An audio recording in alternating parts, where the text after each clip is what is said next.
حضرت امام حسن بصری رحمۃ اللہ علیہ نے آپ نے ایک نوجوان کو ہنستے ہوئے کہکا لگاتے ہوئے دیکھا، اس کو اپنے پاس بلایا۔ ہم اس بات کو یوں سمجھے کہ امام حسن بصری ہم سے سوال کر رہے ہیں، ہم بھی تو دنیا دار ہیں، وہ نوجوان بھی دنیا دار تھا، ہم بھی ہنسی مذاق میں لگے رہتے ہیں، وہ بھی ہنسی مذاق کر رہا تھا۔ آپ فرمانے لگے اسے قریب بلا کر، بیٹا یہ بتا کیا تو نے موت کی سختیاں جھیل لی؟ موت کی سختیوں کو ہم جانتے ہیں۔ اگر کسی کے سامنے کوئی ایسا دن آ جائے کہ جس میں اس پر مصیبتیں ہی مصیبتیں اسے نظر آئے تو وہ تو پہلے سے پریشان ہوگا، یہ دن گزرے گا کیسے، کہ اتنی گرمی آ رہی ہے اور مجھے فلاں جگہ جانا ہے، وہاں سایہ بھی نہیں ہے، وہاں پانی بھی نہیں ہے، رستہ بھی پیدل چلنے کا ہے، کیسے کام بنے گا، وہ پریشان۔ آپ فرماتے کیا تو نے موت کی سختیوں کو جھیل لیا ہے؟ حضرت شداد بن اوس رحمت اللہ علیہ فرماتے ہیں موت کا ایک وار، ایک جھٹکا زندہ دیگوں میں ابالے جانے سے زیادہ سخت ہے۔ اگر کسی شخص کو دیگ میں پانی بھر کے اور اسے گرم کریں کہ وہ ابل رہا ہو، کھول رہا ہو پانی، اور اس میں کسی کو ڈال کر اوپر ڈھکن بند کر دیا جائے اور وہ مرے بھی نہیں، اس ابلنے سے اس کو جو تکلیف ہوگی موت کے ایک جھٹکے کی تکلیف اس سے بھی زیادہ ہے۔ اور موت کے کتنے جھٹکے لگنے ہیں واللہ اعلم۔ فرمایا کہ موت کا ایک جھٹکا زندہ دیگوں میں ابالے جانے سے زیادہ سخت ہے، اور جسم کو آرے کے ساتھ چیرے جانے سے زیادہ سخت ہے۔ آرے کے ساتھ لکڑیاں چیری جاتی ہیں، اگر بندے کے ہاتھ کو کاٹا جائے، پاؤں کو کاٹا جائے، دھڑ کو کاٹا جائے، سر کو کاٹا جائے، وہ مرے بھی نہیں، اسے جو تکلیف ہوگی اس تکلیف سے زیادہ موت کے ایک جھٹکے کی تکلیف ہے۔ فرمایا کہ موت کا ایک جھٹکا کینچیوں سے کاٹے جانے سے زیادہ سخت ہے، کہ اگر کسی کی کھال کو کینچیوں کے ساتھ کاٹا جائے اور وہ مرے بھی نہیں، اس کو جو تکلیف ہوگی اس تکلیف سے بھی زیادہ موت کا ایک جھٹکے کی تکلیف ہے۔ ہمارے سامنے موت ابھی آنے والی، ہم مرے نہیں، ابھی یہ جھٹکے ہمیں لگنے ہیں۔ تو امام حسن بصری رحمت اللہ علیہ اس نوجوان سے فرماتے بیٹا یہ بتا کیا موت کی تکلیف سے تو گزر گیا؟ اس نے کہا حضور نہیں، میں تو زندہ ہوں، ابھی تو نہیں مرا۔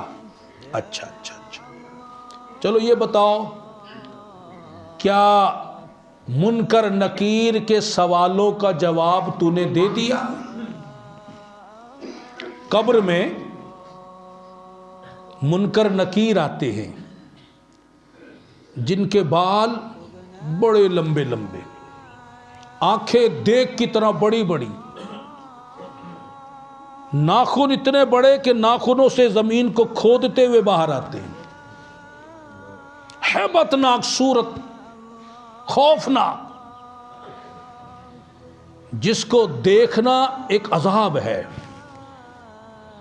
تو امام حسن بصری فرماتے کیا تو نے منکر نکیر کے سوالوں کے جواب دے دیے؟ مر ربو کا، تیرا رب کون ہے؟ ما دینوں کا، تیرا دین کیا ہے؟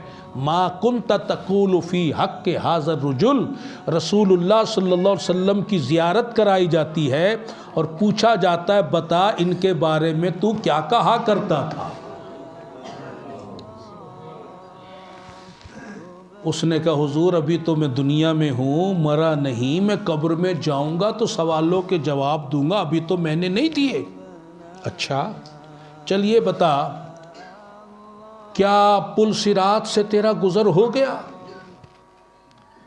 وہ کہنے لگا حضور میں نے عرض کیا میں تو ابھی دنیا میں رہ رہا ہوں، پل صراط جو دوزخ کے اوپر واقع پل ہے، آج آپ کے سامنے دریا کے اوپر پل ہوتے ہیں، کچھ پرانے ہوتے ہیں، گاڑیاں وہاں سے چلتی ہیں تو پل ہل رہا ہوتا ہے، بندہ سپیڈ سے نہیں چلا سکتا، گروں گا تو مروں گا، خطرہ ہوتا ہے۔ پل صراط جو دوزخ کے اوپر ہے وہ کتنا لمبا ہے؟ 500 سال کا اس کا راستہ ہے، 500 برس کا، کہ اگر ایک گھوڑا 500 برس دوڑتا رہے تو کتنا فاصلہ طے کرے گا؟ وہ پل صراط کا فاصلہ، اور وہ تلوار سے تیز، تلوار سے بھی تیز ہے، اور بال سے زیادہ باریک ہے۔ آج پل تو کتنے چوڑے چوڑے ہوتے ہیں اور وہ بال کی طرح بالکل باریک، جیسے دھاگے پر چلنا۔ اس سے وہی گزر سکے گا کہ اللہ کا جس پر فضل ہوگا، جس پر اللہ کا فضل نہیں وہ کیسے گزرے گا؟ تو امام حسن بصری رحمت اللہ علیہ فرماتے ہیں کہ یہ بتاؤ کہ کیا پل صراط سے تمہارا گزر ہو گیا؟ وہ کہنے لگا نہیں۔ یہی سوال سمجھو ہم سے ہو رہے ہیں کہ اے دنیا میں عیش پرستی کرنے والوں، آوارہ گردی کرنے والوں، نماز قضا کرنے والوں، فلمیں ڈراموں میں لگے رہنے والوں، تاش شطرنج لڈو کھیلنے والوں، دنیا کے اندر کھو جانے والوں، اللہ کو بھول جانے والوں، یہ بتاؤ کیا موت کی تکلیفیں تم نے برداشت کر لی؟ کیا حضرت ملک الموت کا چہرہ دیکھ لیا؟ کیا قبر کے اندر منکر نکیر کے سوالوں کے جواب دے دیے؟ کیا پل صراط سے گزر ہو گیا؟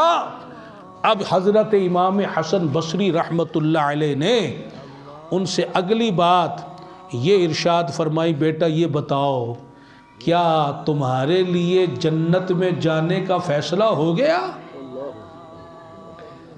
کیا جنتی سند تمہیں مل گئی؟ کیا جنت میں داخلے کا اعلان تمہارے لیے ہو گیا؟ عرض کرنے لگا حضور نہیں۔ آپ فرمانے لگے بے وقوف، تیرے آگے اتنی بڑی بڑی کٹھن دشوار مشکل منزلیں آ رہی ہیں اور تو یہاں ہنس رہا ہے، مذاق کر رہا ہے، تجھے کوئی پرواہ نہیں۔ آپ کی یہ تبلیغ اس نوجوان کے دل پہ جا کر لگی اور اس نے توبہ کی، اور لوگ کہتے ہیں اس دن کے بعد اس نوجوان کو کسی نے ہنستے ہوئے نہیں دیکھا، اس پر حق ظاہر ہو گیا، اسے آخرت یاد آ گئی، اللہ رسول یاد آ گئے، فکر آخرت اسے مل گئی۔ ہم ذرا اپنے بارے میں سوچیں کہ یہ سوال تو ہم سے بھی ہوئے ہیں، ہم میں سے کون توبہ کی طرف آ رہا ہے، آخرت کی تیاری کی طرف آ رہا ہے؟